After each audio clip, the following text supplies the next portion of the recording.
नमस्कार, 100% समाचारमा स्वागत छ। सुरु गरौँ 100% समाचार। स्टेट पार्टनरशिप प्रोग्राम एसपीपी सम्झौतामा हस्ताक्षर गरेर सरकारले नेपाललाई भू राजनैतिक द्वन्द्वमा धकेल्न खोजेको प्रमुख प्रतिपक्षी दल नेकपा एमालेको आरोप।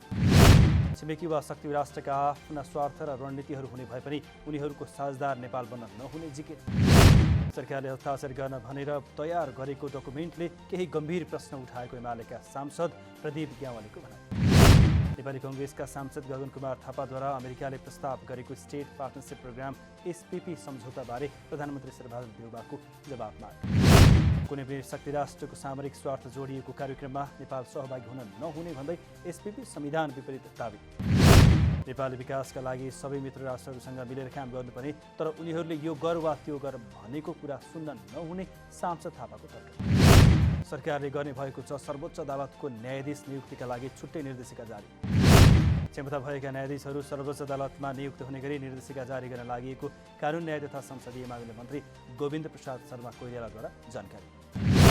न्याय कमजोर भयो भन्ने आम गुनासोलाई सम्बोधन गर्न पनि आफूले मन्त्री भएकै दिनदेखि न्याय परिषदको सदस्यको हैसियतले सो कामलाई अघि बढाएको उल्लेख। चालु अधिवेशनमा सङ्क्रमणकालीन न्याय सम्बन्धी ऐन बेपत्ता पारिएका व्यक्ति तथा सत्य निरूपण तथा मेलमिलाप आयोग ऐन 2071लाई संशोधन गर्ने प्रस्ताव ल्याइने जानकारी। मन्त्री शर्माद्वारा अब 3 प्रदेशमा परामर्शको कार्यक्रम बाँकी भएको र आगामी 2 हप्ताभित्रमा सक्ने लक्ष्य भएको पनि जानकारी। मन्त्री शर्माद्वारा सरकारले अमेरिकी स्टेट पार्टनरशिप प्रोग्राम एसपीपीका लागि कुनै प्रस्ताव नगरेको पनि स्पष्ट। सरकार निजगढ अन्तर्राष्ट्रिय विमानस्थल बनाउन प्रतिबद्ध रहेको संस्कृति पर्यटन तथा नागरिक उड्डयन मन्त्री प्रेमबहादुर आलेको भनाइ। सर्वोच्च अदालतले सो विमानस्थलको निर्माणको सबै काम रोक्न आदेश दिएका बेला मन्त्री आलेको यस्तो प्रतिबद्धता। त्रिभुवन अन्तर्राष्ट्रिय विमानस्थलमा भएको यात्रुको चापलाई ध्यानमा राखेर सो विमानस्थल बनाउनै पर्ने अवस्था भएको उल्लेख। मन्त्री आलेले सो विमानस्थल निर्माणका लागि 26 करोड बजेट न्यून भएको उल्लेख गर्दै थप बजेट अर्थ मन्त्रालयले निकासा गर्ने विश्वास समेत व्यक्त। आफ्नो मन्त्रालयको 10.5 अर्ब बजेट कटौती गरेको भन्दै अर्थमन्त्री जनार्दन शर्मासँग मन्त्री आलेको गुनासो। अर्थमन्त्री शर्माले सो बजेट कटौती गरिदिँदा कतिपय स्थानीय तहसँग गरिएको साझेदारी कार्यक्रम पनि कटौती गर्नुपर्दा आफूलाई अति दुःख लागेको प्रतिक्रिया। आफ्नो मन्त्रालयको बजेट ठूलो मात्रामा कटौती भएकै कारण पर्यटक भित्राउने कतिपय कार्यक्रमहरूलाई निरन्तरता दिन नसकिएको पनि मन्त्री आलेद्वारा स्पष्ट। शहरी विकास मन्त्री रामकुमारी झाँक्रीद्वारा बाहिरी चक्रपथ निर्माण कार्यका लागि अहिले कुनै पनि काम हुन नसकेको उल्लेख। अहिले बनाउने भनिएको ठाउँमा बाहिरी चक्रपथ बन्ने हो कि होइन भन्नेमा अन्योलता रहेको पनि मन्त्री झाँक्रीको जिकिर। काठमाडौँ उपत्यकामा 4वटा स्याटेलाइट सिटी बन्ने भने पनि बन्न नसकेको मन्त्री झाँक्रीको भनाइ। स्वास्थ्य बिमा बोर्डलाई खारेज गरेर कम्पनी मार्फत स्वास्थ्य बिमा कार्यक्रम अघि बढाउने बजेटको घोषणा कार्यान्वयन नगर्ने स्वास्थ्य तथा जनसङ्ख्या मन्त्री खतिवडाको भनाइ। अर्थमन्त्री जनार्दन शर्माद्वारा स्वास्थ्य बिमा बोर्डलाई खारेज गरेर कम्पनी मार्फत स्वास्थ्य बिमा कार्यक्रम अघि बढाउने बजेटको घोषणा कार्यान्वयन नगर्ने। 24 लाख हराएको खोप मन्त्रालयको वेबसाइटमा हेरेर खोज्न मन्त्री खतिवडाको आग्रह। खोपको खोजीका लागि मन्त्रालयको वेबसाइट हेर्न सांसदहरूलाई अनुरोध। एक व्यक्तिले 50 लाख खोप डम्पिङ गरेर किनेर कमिसन बचाउने योजना बनाएको सांसदहरूको प्रश्नको जवाबमा आफू त्यो बाटोमा नगएको मन्त्री खतिवडाद्वारा स्पष्ट। भौतिक पूर्वाधार तथा यातायात मन्त्री रेणुकुमारी यादवद्वारा अदालतको आदेशका कारण कालो सूचीमा रहेका ठेकेदारहरूलाई कारबाही गर्न नसकिएको स्पष्टीकरण। मन्त्री यादवद्वारा अदालतको आदेशकै कारण हुलाकी राजमार्गको हजारौं ठाउँको काम अवरोध भइरहेको पनि स्पष्ट। अदालतले कुरै नबुझी आदेश दिएका कारण कालो सूचीमा रहेका ठेकेदारहरूले उन्मुक्ति पाउने गरेको गुनासो। मन्त्री यादवद्वारा हुलाकी राजमार्ग निर्माणका लागि जग्गाको मुआवजाको विषयमा अदालतले आदेश दिएकाले त्यहाँको हजारौं ठाउँको काम अघि बढ्न नसकेको उल्लेख। जग्गाको मुआवजाको विषय भौतिक पूर्वाधारको विकासका लागि धेरै ठूलो समस्या भएको मन्त्री यादवको भनाइ। राष्ट्रिय प्रजातन्त्र पार्टी राप्रपाका अध्यक्ष राजेन्द्र लिङ्गदेनद्वारा स्वतन्त्र चुनावी सरकार गठन गर्नुपर्ने प्रस्ताव। अध्यक्ष लिङ्गदेनद्वारा आगामी प्रदेशसभा र प्रतिनिधि सभा निर्वाचन स्वतन्त्र, निष्पक्ष र धाँधली रहित बनाउनका लागि तत्काल स्वतन्त्र चुनावी सरकार गठन गर्न माग। प्रजातन्त्रप्रति विश्वास छ भने निर्वाचनको स्वतन्त्रता र निष्पक्षतामाथि विश्वास छ भने वर्तमान सरकार स्वतन्त्र चुनावी सरकार गठन गर्न सहमत हुनुपर्ने उहाँको भनाइ। राष्ट्रियतालाई फेरि पनि सङ्कटमा पार्ने गरी अमेरिकी स्टेट पार्टनरशिप प्रोग्राम एसपीपी ल्याएको भन्दै तत्काल रोक्न पनि सरकारलाई अध्यक्ष लिङ्गदेनद्वारा सचेत। प्रतिनिधि सभाको बुधबारको बैठकमा शिक्षा तथा स्वास्थ्य समितिको वार्षिक प्रतिवेदन पेश। समितिकी सभापति जयपुरी घरतीद्वारा कोभिड सङ्क्रमणका कारण गत वर्ष पेश हुन नसकेको समितिको वार्षिक प्रतिवेदन 2078 र यस वर्षको प्रतिवेदन 2079 प्रतिनिधि सभा बैठकमा पेश। कोभिड महामारी नियन्त्रणका लागि प्रभावकारी कदम चाल्न सरकारलाई निर्देशन दिएको उल्लेख। बाह्य मुलुकमा मेडिकल शिक्षा अध्ययनका लागि जाने विद्यार्थीहरूका लागि सहज वातावरण निर्माण गराउने निर्देशन। मेडिकल शिक्षा अध्ययनका लागि बढी शुल्क असुली गर्ने कलेजहरूलाई कारबाही गर्न सरकारलाई सचेत गराइएको प्रतिवेदनमा उल्लेख। पर्यवेक्षण समिति नेपालद्वारा स्थानीय तह निर्वाचन शान्तिपूर्ण तरिकाले सम्पन्न भएको निष्कर्ष। समितिद्वारा आगामी निर्वाचनमा पूर्व मतदानको व्यवस्था मिलाउनु पर्ने सुझाव। समितिले निर्वाचनको निष्पक्षता, तटस्थता, सहभागिता, समावेशिता लगायत निर्वाचनको विधि प्रक्रिया र निर्वाचन सञ्चालन व्यवस्थापनको समग्र पक्षमा गरेको थियो पर्यवेक्षण। पर्यवेक्षण समितिको तर्फबाट 74वटा जिल्लामा 403 पर्यवेक्षकहरू गरिएको थियो परिचालन। व्यवस्थापकीय पक्षबाट मतदाता नामावलीमा नाम भएको व्यक्तिलाई परिचय पत्र नभए पनि नागरिकताको आधारमा मतदान गर्न पाउने व्यवस्थाको खुलेर प्रशंसा। निर्वाचन अवधिभर पर्यवेक्षण गरिरहँदा समितिको तर्फबाट देखिएका विभिन्न समस्याहरूलाई आगामी निर्वाचनमा सुधार गरिनुपर्नेमा समितिको जोड। मतदान केन्द्रमा हेल्थ डेस्कलाई विशेष प्राथमिकतामा राखिनुपर्ने पर्यवेक्षण समितिको सुझाव। स्थानीय तह निर्वाचनमा आचार संहिता उल्लङ्घन गरेहरूका निम्ति निर्वाचन आयोग उदासीन रहेको पनि पर्यवेक्षण समितिको गुनासो। 7वटै प्रदेश सरकारद्वारा आर्थिक वर्ष 2079-80 को बजेट सार्वजनिक। प्रदेश एक सरकारद्वारा आगामी आर्थिक वर्षका लागि 39 अर्ब 73 करोड 83 लाख रुपियाँ बजेट प्रस्तुत। आर्थिक वर्ष 2079-80 को बजेटमा निर्वाचन क्षेत्र पूर्वाधार विकास कार्यक्रमका लागि 90 करोड रुपियाँ विनियोजन गरेको जानकारी। मध्य प्रदेश सरकारले आर्थिक वर्ष 2079-80 का लागि 46 अर्ब 88 करोड 9 लाख 46 हजार रुपियाँको बजेट प्रस्तुत। बागमती प्रदेश सरकारले आगामी आर्थिक वर्षका लागि 70 अर्ब 93 करोड 93 लाख रुपियाँको ल्याएको छ बजेट।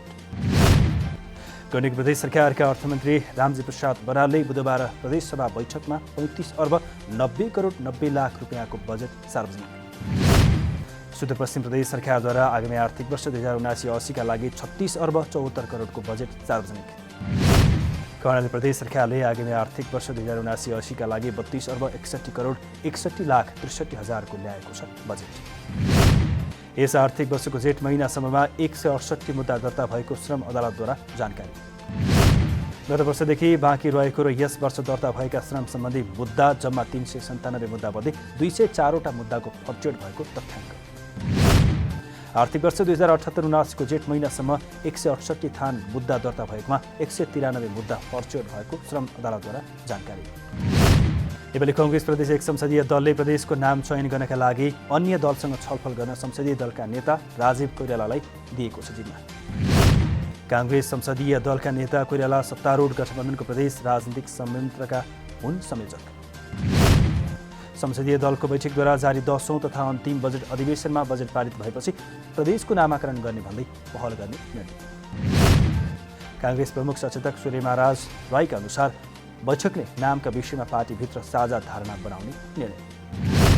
नेकपा एमाले नामका विषयमा छलफल गर्न सांसद हिक्मत कार्कीको नेतृत्वमा गरिसकेको छ 5 सदस्यीय कार्यदल गठन। अन्तर्राष्ट्रिय योग दिवसको सन्दर्भमा पशुपति परिसरमा योग शिविर कार्यक्रम सम्पन्न। बुधबार बिहान स्वामी विवेकानन्द सांस्कृतिक केन्द्र, भारतीय राजदूतावासको आयोजना र पशुपति क्षेत्र विकास कोषको सहयोगमा योग शिविर कार्यक्रम सम्पन्न।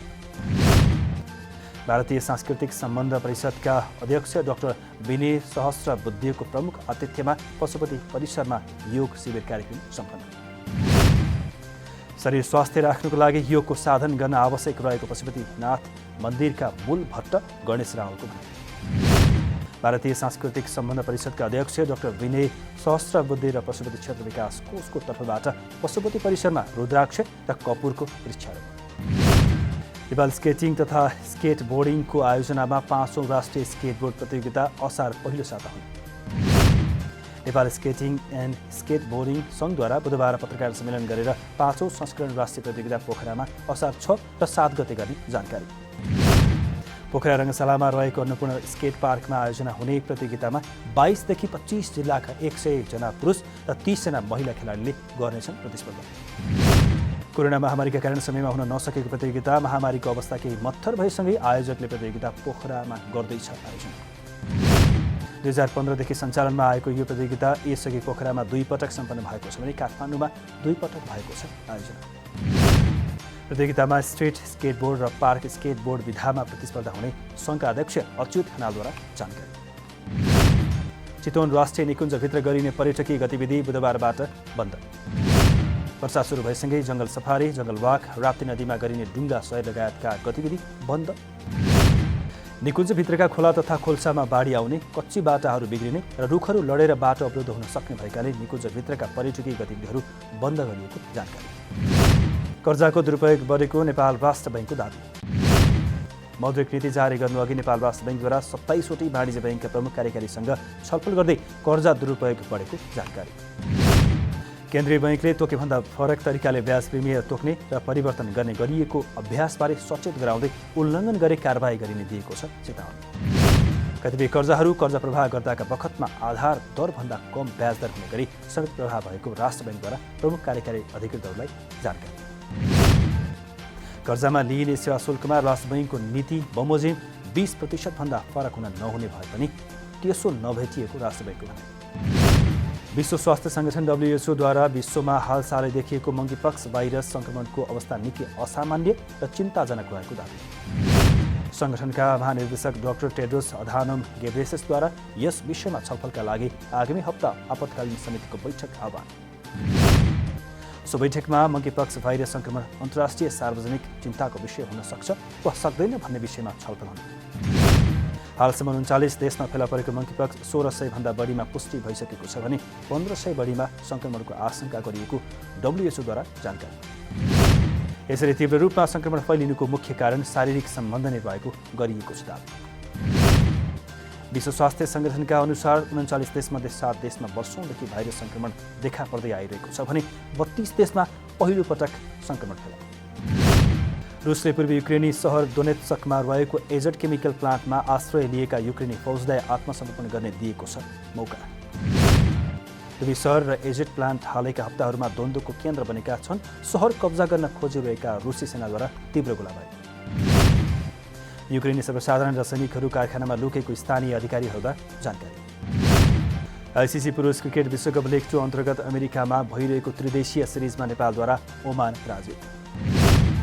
टेक्सासमा मंगलबार राति नेपालले लिग 2 को शीर्ष स्थानमा रहेको ओमानलाई हराएको 7 विकेट।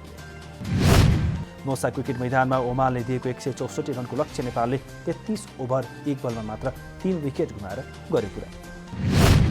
नेपालको जितमा आसिफ शेख र कुशल भुर्तेलले अर्धशतकीय इनिङ खेले। त्यसअघि टस जितेर पहिले ब्याटिङ गरेको ओमानले 46 ओभर 5 बलमा अल आउट हुँदै बनाएको थियो 163 रन। AFC एसियन कप छनौटको तेस्रो चरणको समूह 1 को अन्तिम खेलमा नेपालले इन्डोनेसियासँग बेहोरेको छ 7-0 को लज्जास्पद हार।